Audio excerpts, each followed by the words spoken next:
Voilà, c'est comme ça que je vois les choses sur ce terrain-là. Parce que l'Afrique, elle a besoin d'une idéologie. Est-ce que c'est ça, ce que Est-ce que tu toi... penses que l'idéologie n'existe? Vas-y, excuse-moi. Enfin, ce que je voulais demander, c'est que justement, moi, je sais pas, je me place, tu vois, voilà, en œil extérieur. L'Afrique, j'ai l'impression qu'il n'y a pas d'idéologie africaine propre, Mais à part des idéologies occidentales c'est tellement pas vrai ça. exportées. C'est tellement pas vrai. Moi je Alors t'encourage. c'est quoi l'idéologie? Mais il faut étudier ce que les Amadou Mpateba, ce dont ils parlent. Il faut étudier ce que les Charanta ont écrit. Il faut Ouais. étudier ce que les Ruben Oumniobé ont laissé. Il faut étudier ce que les Cabral ont laissé. Le conscientisme de Nkrumah, le socialisme, entre guillemets, africain, endogène africain de Julius Nyerere, sont des choses qui existent. C'est pour ça que je dis qu'il faut vraiment que, dans la dissidence franco-française, que les gens commencent à étudier réellement les écrits qu'il y a chez nous, parce que ça existe. De loin, on a l'impression que l'Afrique, c'est Koh Lanta. C'est plus complexe que Koh Lanta, frère. Il y a des ouvrages qui sont... Moi, je t'encourage à lire la déclaration d'Arusha de Julius Nyerere. Tu vas voir que le socialisme, on n'a pas besoin de François Mitterrand ou de François Hollande pour savoir c'est quoi le socialisme. Le marxisme chez nous, de manière ontologique même, le marxisme chez nous existe avant que Marx même soit venu à l'existence, parce qu'on vivait en communauté. Et le partage était une priorité. Il n'y avait pas de développement de l'un au détriment des autres. C'était le développement du groupe ou le développement de personnes. Donc on a toutes ces idéologies qui sont en nous, qui sont insérées dans le paradigme. C'est juste des choses que le capitalisme moderne essaye d'asphyxier. D'asphyxier, on les a oubliés. On les relègue dans les bibliothèques, et puis après, celui qui doit nourrir sa famille, il n'a pas forcément temps d'aller en bibliothèque, mais ce sont des choses qui existent. Et c'est pas un débat d'intellectuel, ça. Pourquoi ça trouve pas son application C'est alors? pas vrai, il y en a plein qui... Dans la société... Non, attention. Dans quel pays? Je vais prendre l'exemple du Bénin. Ouais. Il y a ce qu'on appelle le centre Songhai. On parlait de Pierre Rabhi. Pierre Rabhi fait quelque chose d'extraordinaire. Mais le centre Songhai fait exactement la même chose en ce qui concerne la repropriation de la terre. La sphère Dja font exactement la même chose. On peut en citer pléthore de gens qui ne sont plus dans la logique simplement des livres, mais qui sont dans une logique de pratique, de mise en pratique. Dans la société civile, ça existe à bon nombre d'endroits. Il ne faut pas qu'on se limite dans l'analyse de l'Afrique à la vision, la perception que les médias dominants donnent de ce continent. Et c'est pour ça que j'invite vraiment les gens à aller quotidiennement le plus possible, même s'ils n'y vivent pas, mais au moins sur le terrain, voir comment les choses se déroulent là-bas. C'est important. Alors, il y a ouais, encore plein de questions. On demande... Il est quelle heure là? Parce que... on a encore 10 minutes. On a une bonne dizaine de minutes. Okay. Pour ça, j'en profite encore. On n'a pas fait de pause, hein, bah, vous comprendrez bien, parce que comme tu devais partir, je me suis dit, bon, les pauses, on laisse tomber. Alors, on dit, bonsoir Kémy Séba, je vous écoute depuis plus d'une heure et je me rends compte que vous prenez pour exemple Bouddha, que vous nous expliquez maintenant que votre problème n'est pas la franc-maçonnerie qui, d'après vous, je comprends, a été dévoyée, donc... Ah non, j'ai jamais dit ça, Voilà. mais il comprend en travers. Là. Vous parlez d'un marionnettisme et vous ne le nommez pas. Vous critiquez parfois les juifs. Pensez-vous que le judaïsme est un problème? Non, mais... C'est Hakim STV, de ouais, Street mais TV. Ouais, mais c'est pas... C'est-à-dire que le frère, il faut qu'il comprenne ce que j'ai... J'ai jamais dit que la franc-maçonnerie, ce n'était pas le problème. J'ai dit que j'ai analysé comment la franc-maçonnerie domine. Domine, voilà. La franc-maçonnerie est à combattre. Et j'encourage les gens à lire dans mon ouvrage. Il y a un chapitre qui est lié à cette question où je parle et je décompose, comme très peu ont pu le faire sur la question africaine, la manière dont la franc-maçonnerie a pu se déployer. Donc c'est un problème. Mais j'explique comment ils ont réussi à dominer. D'accord? Maintenant, après, c'est quoi la suite de la question? On dit, voilà, vous parlez d'un marionnettisme mais vous ne le nommez pas. Mais le marionnettiste, je le nomme tellement que j'ai été mis en taule plusieurs fois ouais, pour c'est ça. ce que j'ai envie de dire. Donc, frère, ouais, j'ai envie de te dire, il faut que... C'est pas le moment. Non, renseigne-toi. Parce que je le nomme tout le temps. C'est juste que voilà, à force de le nommer, à la fin, on tombe dans la monotonie. Tout le monde sait de qui je parle. Et le problème, c'est pas le juif.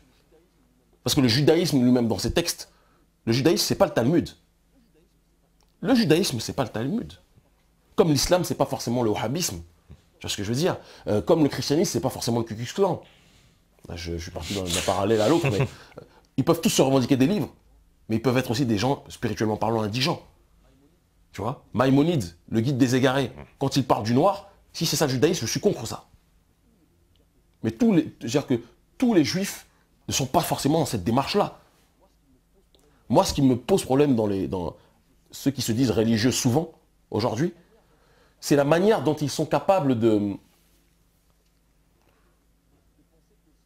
penser que si tu n'es pas avec eux, les autres sont condamnés, les autres sont damnés. Les autres sont inférieurs.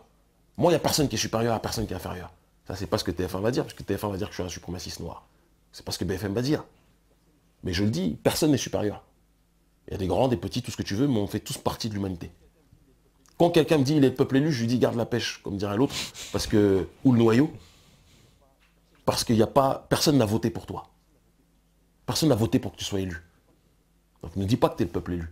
Maintenant, mon problème n'est pas le juif. Je suis en Afrique. Je vois, il y a le Mossad, il y a les services israéliens, ils sont très présents aussi. Mais moi, mon problème, c'est les gens cooptés chez nous. Tu vois. Et ils sont très présents. Donc je passe pas mon temps, ceux qui remarquent d'ailleurs, qui analysent mes interventions depuis 1 an et demi, 2 ans, je passe pas mon temps à parler du sionisme, du sionisme, du sionisme, du sionisme. J'ai plus le temps pour ça. Le sionisme est une branche. Comme le capitalisme est une branche d'un arbre appelé mondialisme, quelque part. Et encore, même le mondialisme, on peut parler, on le conceptualise comme aujourd'hui étant le problème principal, mais on peut même dire que ça aussi c'est une branche. C'est des schémas de domination. Et nous, on essaie de déconstruire ça. Et les juifs, eux aussi, doivent résister à cela.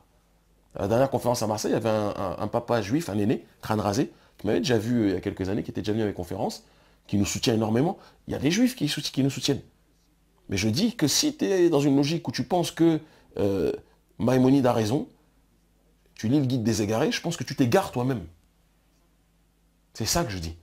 Moi, je suis inférieur à personne. Je suis supérieur à personne non plus. La seule supériorité qu'il y a entre les humains, c'est la supériorité sur le terrain de la détermination. Celui qui décide à s'en sortir. Et c'est lui qui se résigne. Et même parfois dans la résignation, il y a des signes. Donc moi, ma définition, elle se situe là. Et j'ai pas de problème avec... c'est quoi, ça veut dire quoi que j'ai un problème avec les juifs? J'ai un problème avec ceux qui m'attaquent. Ceux qui m'attaquent, j'ai un problème avec eux. J'ai un problème avec le CRIF. C'est les sionistes finalement, plus que les juifs. Ouais, exactement. Mais même sionistes, voilà. Ça aussi, c'est plus complexe que c'est... Tu vois? J'essaie maintenant, ces dernières années, de prendre une distance par rapport aux termes, aux vocables, parce que ça devient des slogans publicitaires qui ne renvoient pas forcément quelque chose de précis. Tu vois? C'est beaucoup plus complexe que ça. Une question le Zion de Bob Marley, c'est pas le Sion d'Ariel Sharon. Ah non, c'est pas le même. Ouais. Donc pas confondre. Ils essaient de le même dans le même paquet. C'est plus complexe que ça. Un peu comme tu as vu ce DJ camerounais qui est parti en Israël faire un reportage pour faire jouer les louanges d'Israël. Mais ça m'étonne pas, c'est un courant. Ça aussi, c'est quelque chose qui existe beaucoup. Simone Gbagbo, la femme de Laurent Gbagbo, là, moi j'ai un grand désaccord avec ça. Elle est hystériquement proche d'Israël. Tu vois, dans sa dimension évangéliste, etc. Pourtant, tu peux être évangéliste sans être pro-israélien, etc. Tu vois, et ne pas confondre l'Israël céleste et l'Israël que les autres ont pris. Et d'ailleurs, ils n'ont pas respecté les écrits. Parce que dans les écrits, il est dit qu'il faut attendre que le Messie arrive pour avoir son propre Israël. Eux, ils n'ont pas attendu le Messie, ils ont volé les terres. Donc, même celui qui analyse, normalement, sait que, comme disait Jésus, on n'est pas dans la synagogue céleste, on est dans la synagogue de Satan. Pour ceux qui doivent comprendre. Quand on parle d'Israël qui est dans une logique d'occupation. Mais j'ai trouvé ça marrant parce que ça faisait un peu... On a vu qu'en Israël, les Noirs avaient beaucoup de problèmes, et là, c'était l'inverse. C'était quand même un Noir qui nous expliquait que c'était super. Il y en a. C'était la belle vie en Israël pour les Noirs, mais bon, je veux bien croire. Alors, on me dit aussi, c'est vrai, une question intéressante. Quel rapport souhaiterait-il avec une France qui aurait renversé son oligarchie et repris son destin en main? C'est le même rapport que je peux avoir avec l'Iran, avec le Venezuela aujourd'hui. Il n'y aura pas un rapport particulier avec la France quand même, tu penses? Non, ça sera le même. Je pense qu'il faut qu'on... Enfin si, genre, tu parles français. Voilà, c'est pour ça que on a les liens des familles, on va pas se ouais, mais il y mentir. a une complexité qui est due au fait qu'il y a eu beaucoup de rapports de domination entre l'oligarchie, les uns, voilà, et nous autres. Et moi, je rêve d'avoir avec la France, avec les résistants français, qu'ils soient d'extrême gauche, d'extrême droite ou autres, mais qui comprennent la nécessité de résister. Ce sera des rapports de camaraderie et de fraternité. Parce qu'on a le même ennemi, parce qu'on sait où le problème se situe. Et on sait qu'on ne doit plus être dans des schémas de domination des uns vis-à-vis des autres. Le respect ne doit pas être unilatéral, il doit être synalagmatique. Ça doit être un échange. Maintenant, c'est ce que d'ailleurs j'essaye de faire quand je parle avec des dissidents français. C'est ce que j'essaye de faire. Tu vois ce que je veux dire? C'est pour ça que je parle avec des gens de différentes mouvances. Je parle avec des altermondialistes français, qui eux peuvent être dans leur schéma, des anticapitalistes français. Je vais parler avec des gens de R. Oui, tu parles avec tout le monde. Tu parles avec le Parti Solidaire Français, avec Thomas Vernet, mais écoute, avec tout le monde. Enfin, il s'appelle plus Parti Solidaire Français, je crois, maintenant. Je sais plus. Bon, je vais pas sortir un truc, parce que je pourrais sortir un scoop par rapport à ce dernier, qui ferait comprendre pourquoi On est dans une démarche où c'est quelqu'un qui, pour moi, a plus compris le système que ce qu'il veut faire croire. C'est quelqu'un de plus profond que les caricatures dans lesquelles il est trompé. Il s'est très mal entouré. Mais on a le même rapport à Dieu. Ceux qui doivent comprendre comprendront par la suite, d'ici quelques temps. Quand il aura décidé de faire son coming out sur certains sujets. Et moi, j'ai pas de limite. D'extrême gauche à extrême droite, au centre, tout ce que tu veux. Du moment que tu comprends qui est l'ennemi, on est sur cette plantation, on n'est pas obligé de s'aimer. C'est pas Jack Abbott et Nicky Abbott. Jack Abbott, ouais, voilà, bref. Et c'est pas les uns et les autres. On n'est pas dans les feux de l'amour. On est dans un pragmatisme. On n'est pas obligé d'être amoureux les uns des autres. Mais de toute façon, on est obligé de s'entendre. Si maintenant tu ne me respectes pas, je ne te calcule pas et puis on passe à autre chose. C'est ce que j'ai dit, c'est ce que je dis globalement à la dissidence. D'ailleurs, ceux qui respectent, on avance, ceux qui ne respectent pas, on n'avance pas. Mais de toute façon, moi, je suis dans une démarche de me dire, c'est quoi? C'est nécessaire aujourd'hui que plus que jamais, j'avance dans le schéma comme je l'ai toujours fait, qui est le mien, le sérail panafricain. Et je donne la main quand je vais... j'ai tout le temps avec les histoires de dissidence franco-française. Je voyage en Iran, je vais avec les Vénézuéliens, je vais avec l'année prochaine, il y aura les Russes certainement, et autres. On se donne la main. Pourtant, je sais très bien qu'en Russie, la négrophobie, elle est énorme. Oui, ils ont pas des noirs, mais il n'y a pas de problème. C'est qu'à ne pas aimer les noirs. Juste, on collabore sur ce qui peut faire en sorte qu'on avance. Les Iraniens, ce ne sont pas non plus des négrophiles. Il n'y a pas de négrophiles. Et comme dirait Fanon, je me méfie autant des négrophiles que des négrophobes. Tu vois? Respecte les gens pour ce qu'ils sont et pas parce qu'ils sont nègres ou autres. C'est aussi une nuance. Je donne la main à ceux auxquels je dois donner la main. Ceux qui sont dans la même barque que nous, qui sont traités comme des nègres par le nouvel ordre mondial aujourd'hui, par les tenants du nouvel ordre mondial, on avance et on essaye de construire. C'est comme ça qu'on s'en sortira. Mais c'est quoi, tu crois qu'il nous faudrait quoi? Il faudrait un Chavez en Afrique, un mec qui arrive qui... Il y a déjà eu un Chavez en Afrique, c'était Sankara. C'était Sankara un peu, voilà. Lumumba, qui est un Chavez pour moi, voilà. Et il y a eu Oumniobé, il y a eu Cabral. Un Chavez qui arrive à se maintenir, on va dire. Un Chavez, c'est pas maintenu, il est mort du cancer. C'est pas un cancer qui est sorti de son cœur, hein, tu vois, de son corps. Donc, je te taquine comme ça. Mais, non, moi, je crois pas à l'histoire des hommes providentiels. Ouais. Et je dis d'ailleurs toujours, même à ceux qui nous considèrent comme nombreux sympathisants qui parfois disent des choses exagérées sur nous, je dis toujours à mon équipe, à mon staff, bloque quand ça va trop loin, même dans l'adoration ou autre. Parce que l'homme providentiel, on a vu que ça ne marche pas. C'est pas ça le système. C'est pas ça qui doit être la réalité. Et c'est ce que je disais à Marseille, c'est ce que je dis à Bruxelles et partout ailleurs, même à Paris, ou à Dakar, ou à Cotonou ou autre. Je dis toujours, le peuple doit être le messie de sa propre destinée. Arrêtez d'attendre un messie qui tombe du ciel. Il faut que chaque individu prenne ses responsabilités. On est une équipe. On n'est pas 11, on est des milliards. Donc agissons en tant qu'équipe. Et le latéral gauche comme le latéral droit. Le latéral pas à la Sagnole, mais comprenne qui pourra. Mais le libéraux, le milieu défensif, le milieu offensif. Chacun doit jouer son rôle. Moi, je refuse d'être je dis toujours, ça déplaît, beaucoup de frères me disent souvent, arrête de dire t'es pas le leader, t'as des dizaines de milliers de gens qui te suivent, etc. Tu peux pas dire t'es pas le leader. Non, je suis le leader que de moi-même. Je suis chef de ma famille. C'est déjà une responsabilité. Ouais, tu refuses l'idolâtrie. Ça sert à rien. Ouais. Je sais que certains, beaucoup dans la dite dissidence, se confortent dans ça. C'est pas ma démarche. En Afrique, on risque de te voir comme un leader. Non, mais arrive, on va te voir. Je vais pas te mentir que c'est déjà le cas, voilà, j'imagine. C'est déjà le cas, je te encourage juste à voir bien sûr, tu verras, mais ça ne règle aucun problème d'être dans cette démarche-là. C'est pour ça les gens, je te dis, cette mode-là maintenant, j'étais traumatisé ces dernières années, quand j'ai vu le basculement et l'augmentation de notre audience, on est passé rapidement de quelques milliers de gens qui nous suivaient à des dizaines de milliers qui commençaient, j'ai vu concrètement, de manière palpable, les choses se manifester.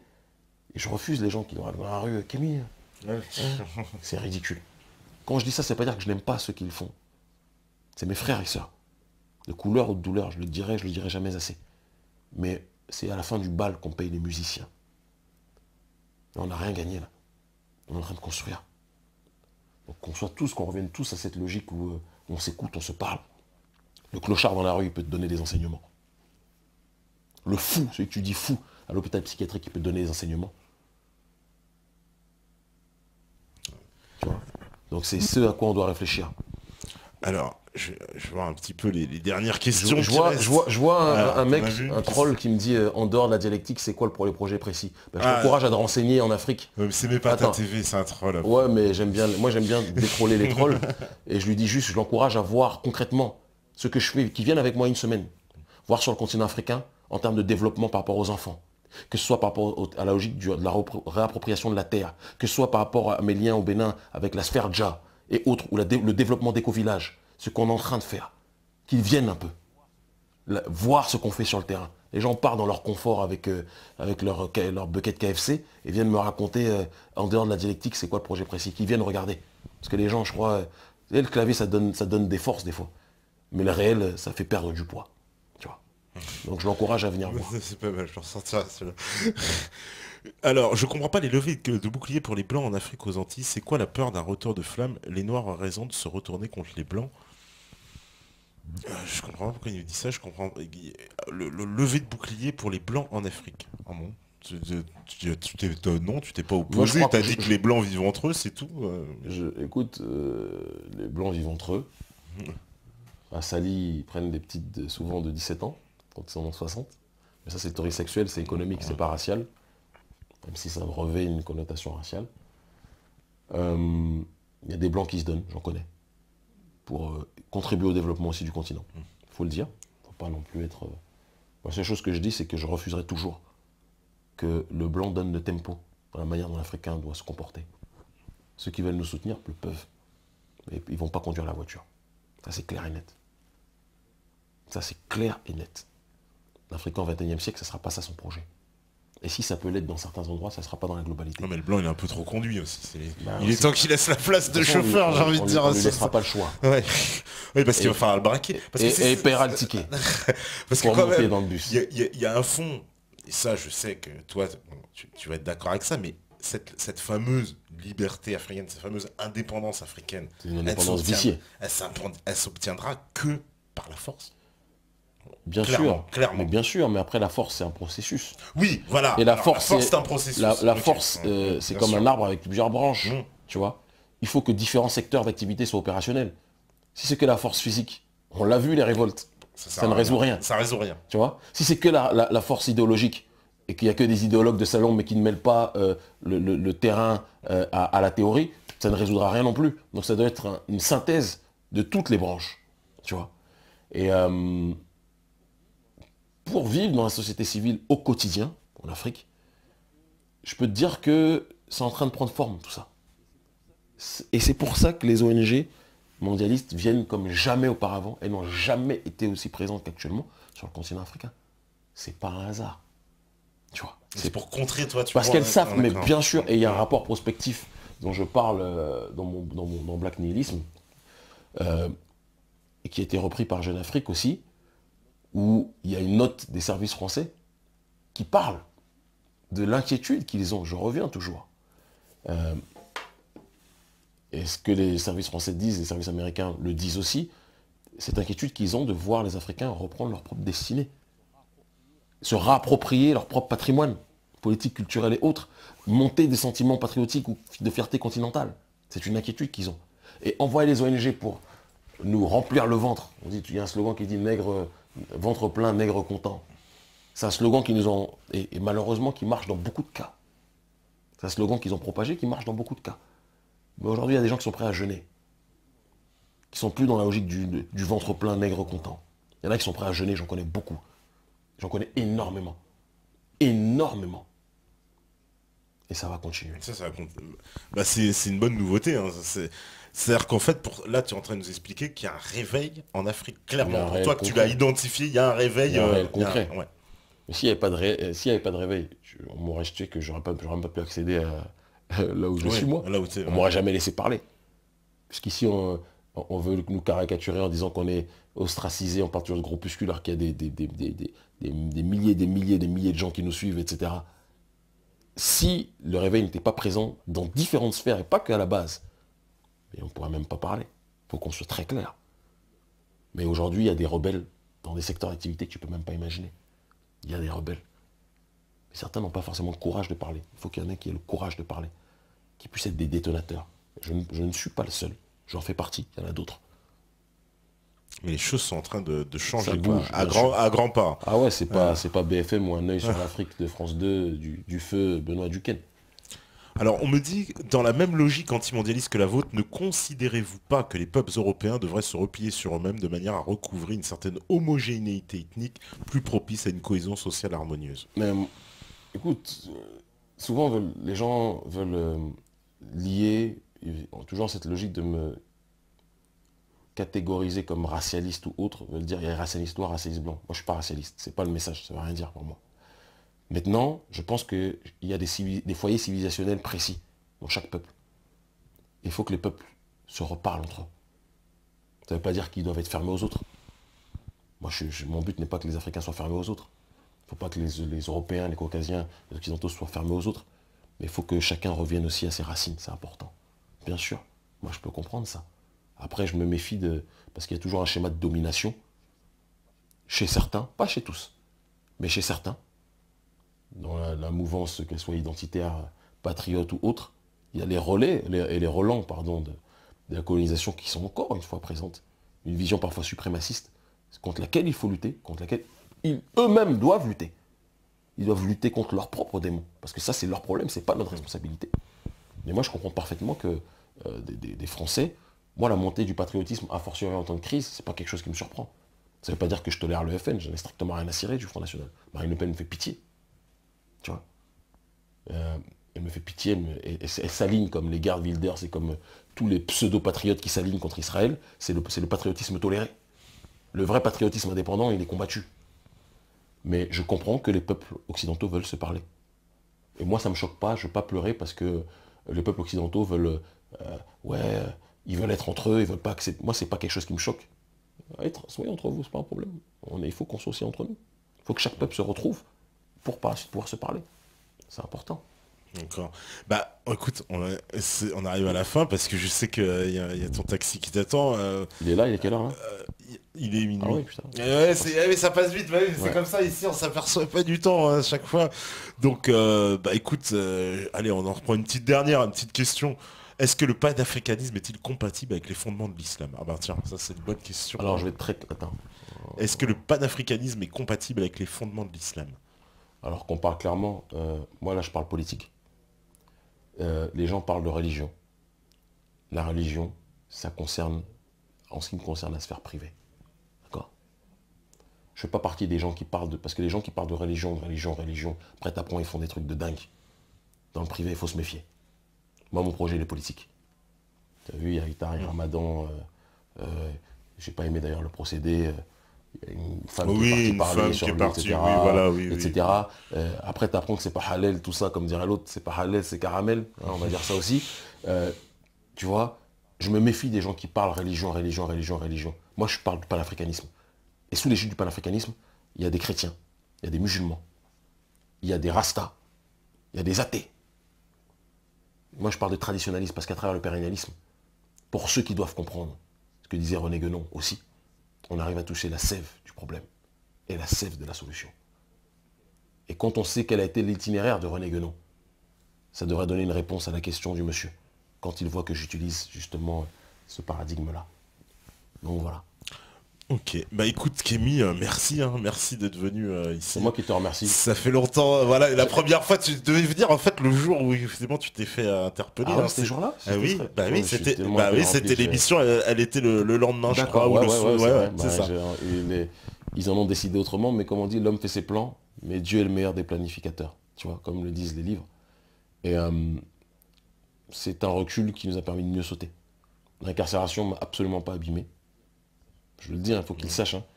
On a 400 ans de marque sur le dos, entre guillemets. C'est pas 2 mois de prison qui vont nous fatiguer. Enfin, ça fait plus que 2 mois avec toutes les peines que j'ai eues. Et on continue à avancer.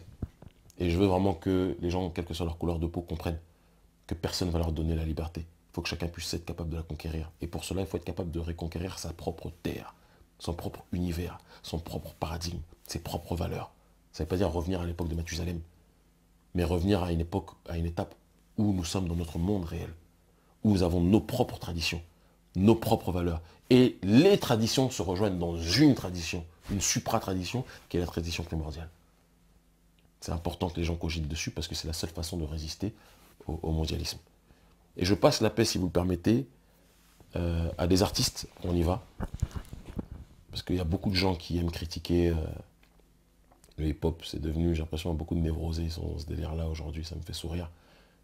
Et ouais, un tel est satanique, un tel l'est pas, etc. Il y a des frères qui, officieusement, qui n'ont pas toujours le courage publiquement. J'aurais passé la paix à des gens comme Green Money, Joke, Mystique, qui est un frère que j'aime profondément, qui nous a remis ces 2 disques d'or. Il nous dit revendez-les pour contribuer à votre lutte. Mystique a menté, je l'aime tellement ce frère. Je dois passer la paix à Medine, qui même s'il a été diabolisé parce qu'il est venu, les vrais savent ce qu'il en est parfois. Bah, il a dit qu'il soutenait, je crois bien. Ouais, il a dit dans un morceau. Ouais. Il y en a d'autres qui ont cru qu'ils étaient soutenus aussi dans ce même morceau, alors qu'il ne les soutient pas d'ailleurs. Il faudrait interviewer Medine dessus.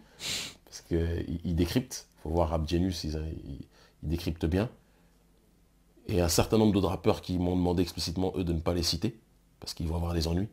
Mais qui donnent carrément. Je te le dis. Non, mais je te le dis. Il y en a, ils sont signés dans... C'est pour ça que quand j'entends, ouais, ils sont satanistes, un tel l'est pas, c'est tellement caricatural. Parce que c'est l'histoire de l'esclavage. Il y a des gens qui étaient sur la plantation, on croyait que c'était les plus grands vendus. Mais à chaque fois qu'ils pouvaient donner des coups de main aux nègres les plus marrons. Aux nègres marrons. Il faut cogiter dessus. Ne pas jeter le bébé avec l'eau du bain. Tu parles de Booba, là? Non, je parle pas forcément. Parce qu'il y a dans le Booba. Et je vais te dire une chose. Hein, non, je dis ça parce qu'il y a beaucoup de gens qui te reprochaient ton soutien à Booba, qui disaient oui, mais on comprend pas pourquoi ils soutiennent Booba. Je vais te dire une chose, j'en ai strictement rien à cirer de ce que les gens... Ça, je te le dis fermement. Les gens, leur cohérence, leur incohérence, les gens parlent. Tu regardes leur vie, quand tu analyses, parfois c'est pas cohérent, tu vois. Booba, moi je sais ce qui a été fait à une certaine époque, en termes de financement d'hôpitaux, en termes de financement de projets que très peu de rappeurs dits conscients ont fait. Moi je l'ai vu en direct. C'est dans cette démarche-là qu'il y a eu cette logique de soutien et de force que moi je donnais. Après, moi, les prises de position récentes de Booba ne me parlent pas. Et je vais même être clair. Même sur le terrain du son, moi j'ai grandi, quand je suis arrivé en région parisienne, j'étais dans 92, j'étais dans la zone limitrophe du Pont de Sèvres, tu vois. Donc tous ces gens de ce milieu-là, je les ai tous connus. Salif, qui est le monsieur de ton ex-comparse. Alors dans Voici, tu rappelles. Bref. Enfin, c'est pas lui que je connaissais, Excess. Bien sûr, voilà, bien sûr. À qui je passe la paix, etc. Tu vois. Il y a plein de gens de ce milieu-là. Ali. Bien sûr, Ali des Lunatiques. Un grand monsieur, bien sûr. Un grand monsieur. Tu sais, le rap, c'est complexe, mon frère. Je vais pas te le dire à toi, t'es rappeur. Oui, bien sûr. Il y a des gens, tu vas dire, ils sont vendus. J'ai oublié de big up quelqu'un comme DC's. DC's La Peste. DC's La Peste, Tiers-Monde, c'est une dinguerie. Tiers-Monde, c'est une dinguerie. Il y a plein de gens dans le son qui sont dans une démarche aujourd'hui de... T'as l'impression que c'est des putes. Mais ils sont beaucoup plus deep que tu ne peux le penser. Et ça, j'aime aux États-Unis. Là-dessus, j'aime l'attitude de Farrakhan, qui ne détruit pas, qui ne condamne pas l'industrie du rap, parce que quand tu vas commencer à condamner l'industrie du rap, enfin, tu peux condamner les maîtres de la plantation du rap, mais ne condamne pas les esclaves qui sont sur cette plantation. Conscientise-les pour qu'ils brisent leur chaîne. Dieudonné était sur le terrain idéologique, c'était avant un ami des SOS Racisme. Il faut le dire. Ouais, c'est vrai. Il s'est rebellé, non? C'est vrai. Pourquoi ces derniers ne peuvent pas... Il y a un mec qui s'appelle Jay Electronica aux États-Unis. Tu connais Jay Electronica? Non. Toi qui es dans le hip-hop, tu devrais connaître. C'est aujourd'hui le phénomène du rap. Il fait trembler toute l'industrie du disque. C'est l'ex de Erykah Badu. Il est signé chez Rockefeller Nation de Jay-Z. Il est membre de la Nation of Islam. Il fait tellement... Et pourtant, c'est un ancien SDF. Enfin, il a un long passif, un passif complexe. Complexe, je n'ai pas peur de le dire. Très complexe. Tout ce qu'il a fait n'est pas bon. Je le précise pour pas que les gens reprennent et découpent mes propos. Tout ce qu'il a fait n'est pas bon. Mais là où il en est aujourd'hui, son degré de dénonciation vis-à-vis du maître de la plantation, il n'y a aucun rappeur qui fait ça. Moi, je crois en la capacité de réformer les gens. Non pas moi qui les réforme, parce que déjà, avant de réformer les autres, il faut se réformer soi-même. Les gens qui critiquent toujours les autres, il faut voir ce qu'ils font eux-mêmes. Quand tu grattes, tu stresses. Mais je crois en la logique d'humilité et de partage. Tous les frères que je viens de te citer, quand tu parles avec certains, il m'arrive de parler longuement avec eux. Je passe la paix d'ailleurs à Rockin' Squat, que j'ai vu récemment. Ouais. Enfin, on n'a pas besoin de s'étendre dessus. Et quand tu parles longuement avec eux, tu te rends compte que les gens sont d'une profondeur. Certains. Et ceux qui ne le sont pas, le seront peut-être demain. peut-être qu'il y a des Dieudonné, même si je ne suis pas d'accord avec tout avec Dieudo, c'est mon frangin, mais peut-être qu'il y a des Dieudonné en puissance dans ce milieu-là. Pourquoi on veut cracher dessus? Tu vois, il faut s'attaquer aux marionnettistes. Oui, ça, je suis d'accord avec vous. Et je l'ai fait, hein. Je l'ai fait bien longtemps avant que ce soit un truc qui soit, entre guillemets, à la mode dans la micro-dissidence franco-française. Mais moi, je suis la stratégie de donner la main à tous ces artistes-là. Bah écoute... Et tu serais surpris de savoir la force que c'est... Voilà, tu vois. On leur donne la force, ils nous en donnent aussi. Je parle pas de financièrement, parce que je vois les gens... Non, non, on a compris que voilà. c'est... Il y a quelque chose qui se passe. Et ça reste des frangins. Moi, j'ai pas de problème à le dire. Ok. Après, oui, pornographie, tu vois dans les clips, ouais, décadence, tout ça. Ça me fait rire, parce que des fois, il y a des gens, ils tiennent ces propos-là. Ils sont à des années-lumière de ça. Puis ils sont à des années-lumière de ce que les gens font, parce que c'est... Pour moi, le rap, c'est comme le cinéma. Quand tu vas voir au cinéma, tu vois de la pornographie, parfois, tu vois de la violence, tu vois des trucs de dingue, c'est les acteurs. Tu regardes dans la vie ce qu'ils font, il y a un décalage. Tu vois. Ça ne veut pas dire que c'est bon. Mais il faut essayer d'être capable d'avoir une distance critique réelle sur cette logique-là. Déconstruire pour mieux construire. Et il y en a qui font des trucs tellement extraordinaires. Et ceux qui critiquent parfois, tu grattes leur vie, ils font des trucs sales, frère. C'est pour ça, moi, je me poserai jamais... Si je remarque bien dans notre combat, je ne me suis jamais posé sur le terrain de la morale. Parce que quand tu commences à donner des leçons sur le terrain de la morale, il faut que tu sois certain que tu sois un ange sur le terrain de cette morale-là. Parce que si on gratte et on voit que tu fais des choses, il ne faut pas que tu commences à critiquer les gens. Donc moi, c'est toujours idéologique, politique. Tac, tac, tac, tac, là c'est bon, là c'est... Selon moi, je ne suis pas d'accord, là je suis d'accord, et j'argumente. Non mais c'est bien, tu passes pas dans la morale. Au moins les choses sont dites, les choses sont claires. Bah merci Kevin d'être venu. C'est moi qui te remercie. Vraiment, voilà, on est content de t'avoir reçu. Là, franchement, voilà, y a pas de problème. Franchement, super émission et voilà, super content de t'avoir reçu ici. Donc j'ai une conférence normalement à Lyon la semaine prochaine. Tout sera annoncé sur ma page Facebook soutenant Kémy Séba. Okay. Et on devait partir aux Antilles. Je sais qu'il y a énormément de gens qui nous écrivent là-bas. Le problème que j'ai par rapport aux Antilles, il est simple. Les organisateurs ne peuvent prendre en charge qu'un seul billet. Moi, je pars toujours avec mon équipe, au moins avec 4-5 personnes. Si on ne peut pas prendre en charge tout, je préfère ajourner et qu'on reparte ultérieurement.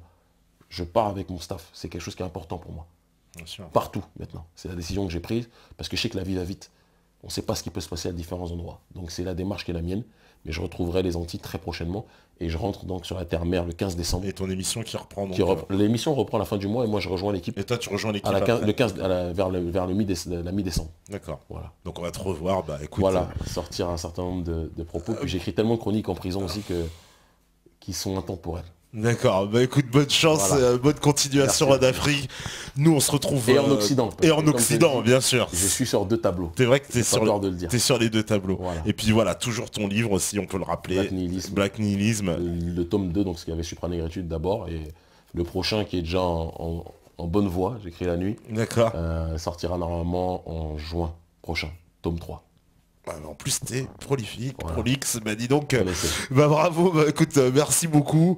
Demain on se retrouve pareil, libre antenne, grosse dédicace évidemment à la régie, à Steph, à DJ Premier, à Flo, à tout le monde, Kamel, tous ceux qui étaient dans la régie. Une pensée à ma maman qui regarde l'émission ce soir. D'accord, bah oui. Devenue, voilà, je vais pas rentrer dans trop de détails, mais qui est devenue sur bon nombre de sujets notre plus grande fan, ça me touche beaucoup.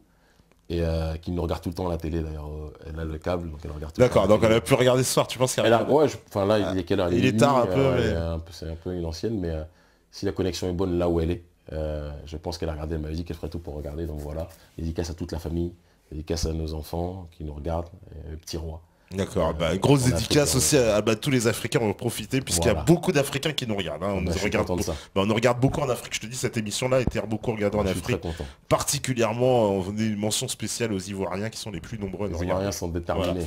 Voilà. Ils sont déterminés. Allez, merci beaucoup, on se retrouve demain. Allez, si vous écoutez ce message, c'est la résistance. Merci, ciao.